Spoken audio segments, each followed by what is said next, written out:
Hey friends, this is Will Zant, minister at Haygood United Methodist Church.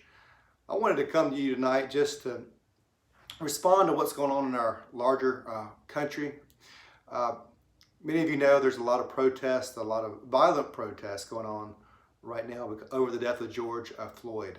There was violence that broke out just a few miles down the road from my house in Atlanta. And I was very proud of our Mayor Keisha Lance Bottoms, for her willingness to be direct and say how wrong it was, that we live in the legacy of Dr. Martin Luther King Jr., who promoted nonviolent, peaceful protests in the Christian tradition. So I'm really proud of her leadership, and I want to make sure we call out any sort of violence that's going on in our country. But I don't want us to miss the larger issue about George Floyd's death either, that what happened to him was reprehensible, that the police officers that day, all four of them there in Minneapolis, did evil in the sight of God by one officer putting his knee on George's neck until he died. And so it's just about as awful of an event that we could imagine. And I want to make sure you know that it's racism, what happened. And it's awful, and it needs to be called out.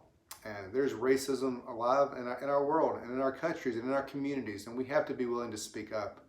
I know our African American friends are weary with this happening, and I want us to be sensitive to their needs and to their emotions, their emotions of weariness, of anger, of frustration, in ways that I could never imagine.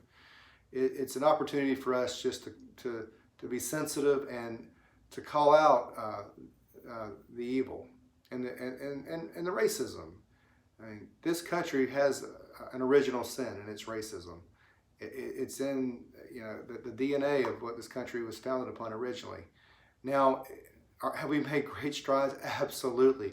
Will we continue to make great strides? Absolutely. I am very hopeful about our future. But when it happens, we have to call it out. And so let's do that. Let's do that. And to all the police officers out there, we do appreciate your work. We know this does not represent you as a whole, and we appreciate your work, and so we want to continue to honor you. I want to just conclude with these words from Colossians 3:12 through 14. This is hanging on our wall, and so I thought it would be appropriate for tonight. Therefore, as God's chosen people, holy and dearly loved, clothe yourselves with compassion, kindness, humility, gentleness, and patience. Bear with each other and forgive one another. If any of you has a grievance against someone, forgive as the Lord forgave you. And over all these virtues, put on love, which binds them all together in perfect unity. So as a people of unity who pursue peace, who pursue justice, let us remember to put on love first and foremost during this time. My prayers will be with you. My prayers are with those who are suffering this night and are hurting, and our hearts and thoughts and our prayers go with you tonight. Thank you for your time.